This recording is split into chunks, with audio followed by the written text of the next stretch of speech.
Bonjour à tous, dans cette nouvelle vidéo nous allons étudier donc la deuxième partie sur le théorème de Thévenin. Donc on vous propose un montage donc avec des résistances R1, R2, R3, R4 et un générateur de tension E. Donc c'est un pont de résistance. Et donc l'objectif dans un premier temps ça va être de déterminer donc les éléments ETH et RTH qui permettent de simplifier ce montage là afin de déterminer l'intensité du courant qui pourrait circuler dans une charge qui serait placée entre A et B.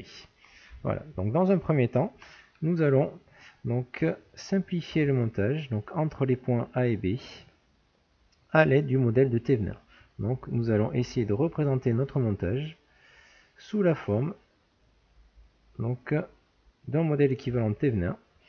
Donc ça veut dire avec un générateur de Thévenin que je vais appeler ETH, associé donc à une résistance de Thévenin, ici, puisque c'est un dipôle résistif, enfin c'est un montage qui est entièrement résistif, donc RTH. Voilà, et donc entre ce point A, ici, et donc le point B,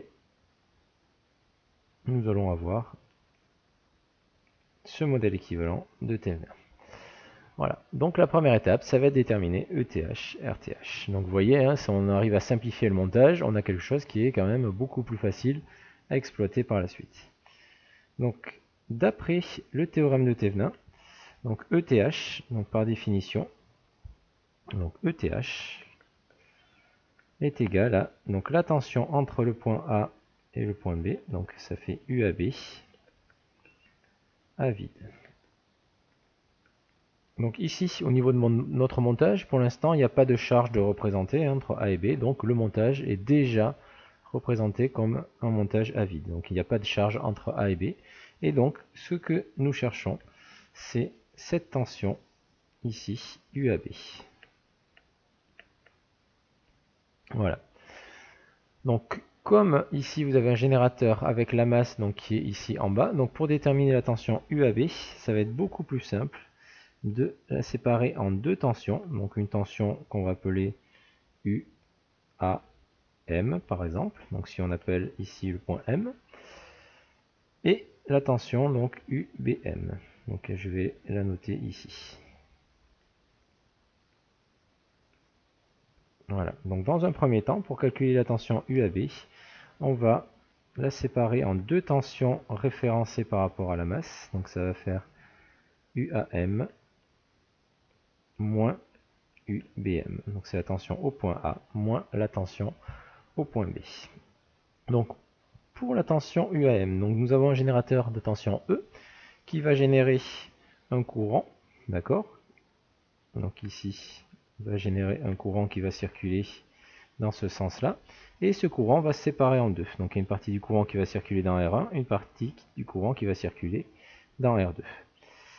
Voilà. Par contre, le courant qui va circuler dans R1, puisque nous sommes à vide, va se retrouver dans la résistance R2. D'accord?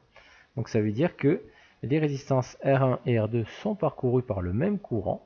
Et donc pour calculer la tension UAM, nous allons pouvoir utiliser le diviseur de tension sur la résistance R2. Donc nous allons avoir UAM. Donc on va pouvoir ici le remplacer par donc R2 divisé par R1 plus R2 fois la tension aux bornes de l'ensemble des deux résistances qui correspond à la tension E. Voilà, donc ça c'est notre tension ici UAM que nous avons écrit sous cette forme là, donc à l'aide du diviseur de tension. Voilà. Donc de la même façon, ici, donc l'intensité du courant donc, qui va circuler ici, donc l'intensité du courant qui va circuler dans la résistance R4, comme il n'y a pas de courant qui va dévier par la charge puisqu'il n'y a pas de charge, donc cette intensité de courant va circuler entièrement dans R3. Donc ça veut dire que l'intensité du courant dans R4 circule dans R3, les deux résistances sont en série, donc de la même façon, nous allons pouvoir calculer UBM, la tension borne de R3, à l'aide du diviseur de tension. Voilà, donc UBM, donc on va pouvoir l'écrire, hein. Donc on avait UAM moins UBM, donc je vais écrire UAM moins, et donc ça va être R3 divisé par donc R3 plus R4 fois la tension E. Voilà, donc là, de la même façon, cette tension UBM, nous allons pouvoir l'écrire comme ceci. Donc de la même façon, nous avons utilisé le diviseur de tension.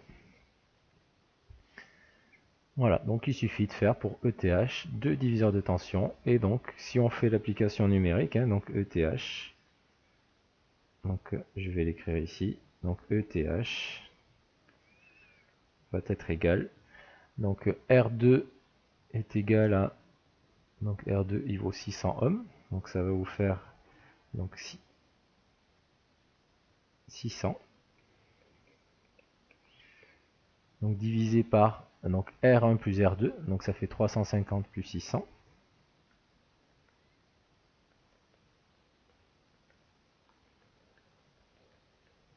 Fois la tension E, donc la tension E fait 9 volts. Et donc moins, donc R3 sur R3 plus R4, donc R3 vaut 250. Divisé par donc 250 plus R4, donc R4 qui vaut 800. Fois la tension E, donc de la même façon qui vaut 9 volts. Et donc si on fait l'application numérique, nous trouvons ETH qui va être égal à donc 3,54 volts.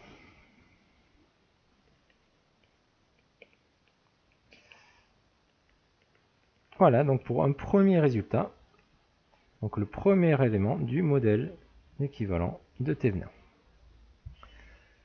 Voilà, donc c'est vrai que c'est pas forcément si simple. Ensuite, donc le deuxième élément, donc il va falloir calculer cette résistance ici RTH. Donc RTH, par définition, donc du modèle équivalent de Thevenin, donc RTH, ça va être la résistance entre le point A et le point B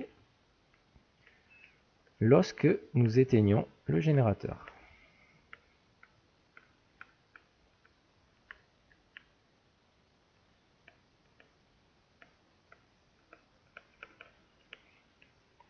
Voilà. Donc ici, on va éteindre le générateur. Donc comme c'est un générateur de tension, donc éteindre le générateur, ça revient à le remplacer ici par un fil. Voilà. Donc générateur éteint, on remplace point E par un fil. Et l'objectif, c'est déterminer.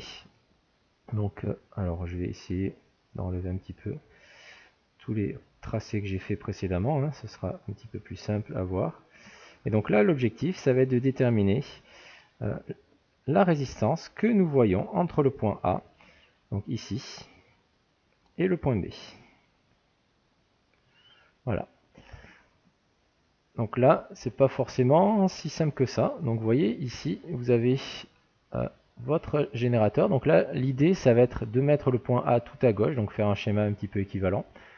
Le mettre le point B tout à droite. Et vous voyez bien que ici, vous avez ce fil qui va se situer entre ici, entre les deux montages. Donc là, si je représente le générateur E, donc par un fil, donc si je le représente entre A et B, donc je peux le représenter entre ce point-là et ce point-là.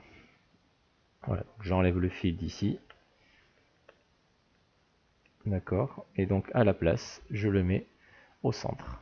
Voilà. Et donc je vais me ramener à un montage équivalent entre A et B. Donc si je le représente, donc je vais essayer de le représenter un petit peu plus bas. Donc entre moins point A, donc je vais avoir moins point A. Donc ici, donc je vais partir d'un point A. À partir du point A, qu'est-ce qui va se passer? Je vais arriver sur une résistance R1 et une résistance R2. Donc je vais représenter ici, donc je vais arriver donc sur une résistance R1 qui va se retrouver donc en parallèle avec une résistance R2.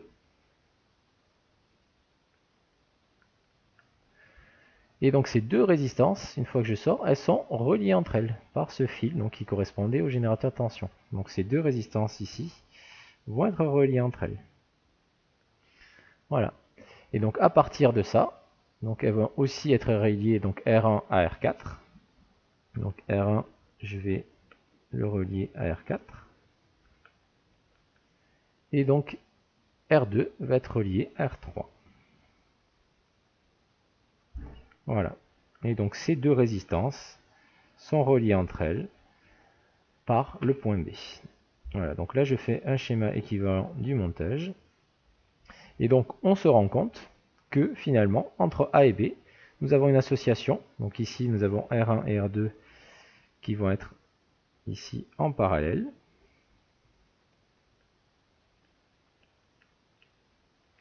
Et donc nous avons un fil qui va les relier. Donc ça, ces deux résistances en parallèle vont être reliées à deux résistances R4 et R3 qui vont être en parallèle.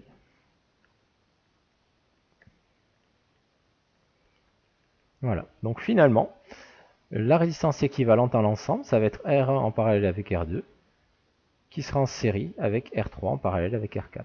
Voilà, donc pour RTH, donc ça c'est vrai que c'est pas forcément si simple que ça, hein. Il faut écrire donc RTH. Donc si on fait bien nos schémas équivalents, on se rend compte que c'est R1 en parallèle avec R2, plus, donc puisqu'ils sont en série, R3 en parallèle avec R4.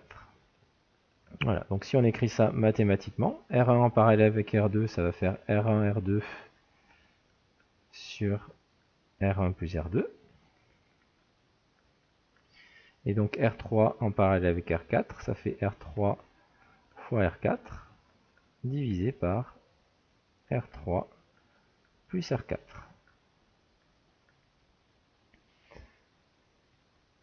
Voilà, donc pour notre résistance RTH. Et donc si nous faisons l'application numérique, donc RTH, donc je vais remplacer R1, R2 par leur valeur, donc R1 350, R2 600, et ensuite R3 250 et R4 800 ohms.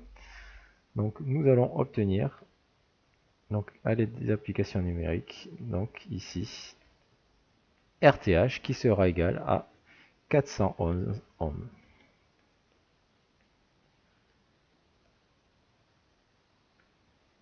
Voilà pour cette résistance RTH. Voilà, donc nous avons déterminé ETH donc, qui vaut 3,54 et RTH qui vaut 411 ohms. Voilà, donc au niveau de notre montage, hein, donc ça va être, donc il va simplifier comme ceci. Donc ETH et RTH. Et donc maintenant on place une résistance entre A et B. Donc on va noter donc RCH et ici donc il va valoir 90 ohms. Donc ici on va rajouter donc au niveau de notre montage une résistance RCH.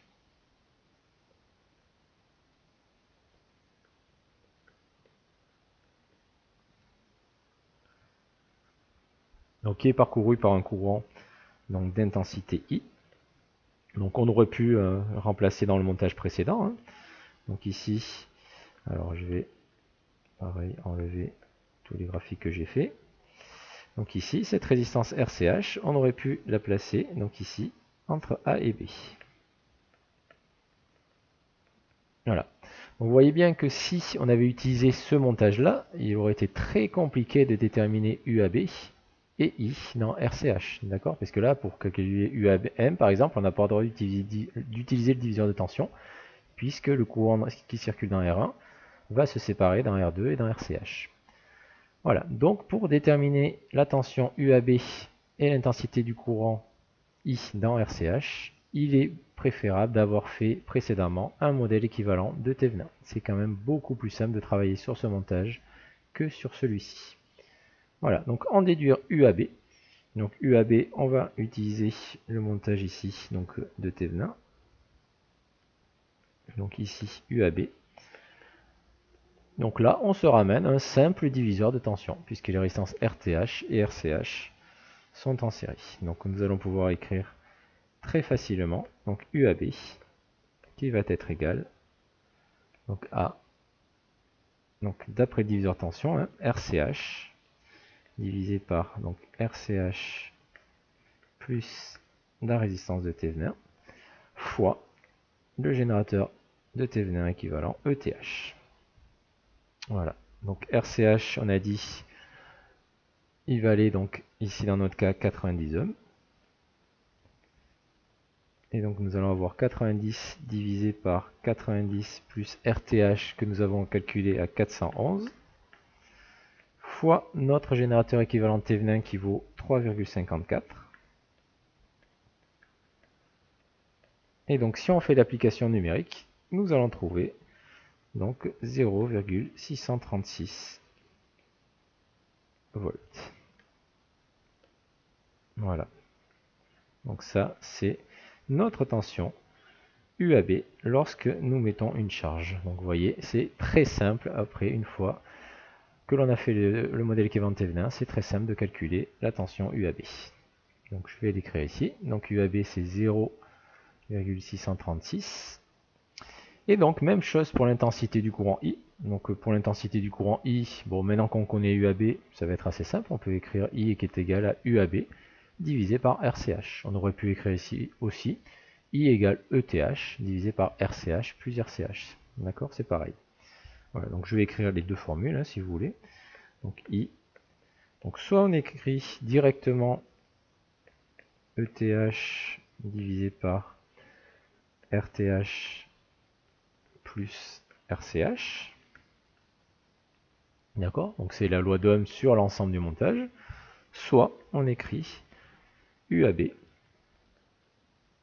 divisé par RCH. Donc ça, c'est la loi d'Ohm appliquée aux bandes de la résistance RCH uniquement.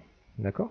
Et donc dans les deux cas, donc, nous sommes censés trouver le même résultat, hein, bien sûr. Donc UAB, on a dit que c'était 0,636 divisé par RCH, donc ici qui vaut 90 ohms.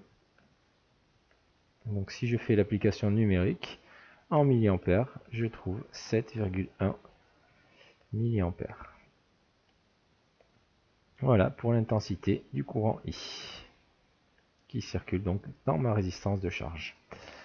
Donc je vais le noter ici, donc I 7,1 milliampères. Voilà pour ce montage, donc pour ce pont d'impédance. J'espère que vous avez bien tous compris. Et donc je vous dis à très bientôt donc, pour une nouvelle vidéo. Donc vous voyez, si je valide, hein, donc là, on a bien ETH qui vaut 3,54, RTH 411, UAB 0,636 et I égale 7,1 mA. Merci à tous et donc à très bientôt pour une nouvelle vidéo.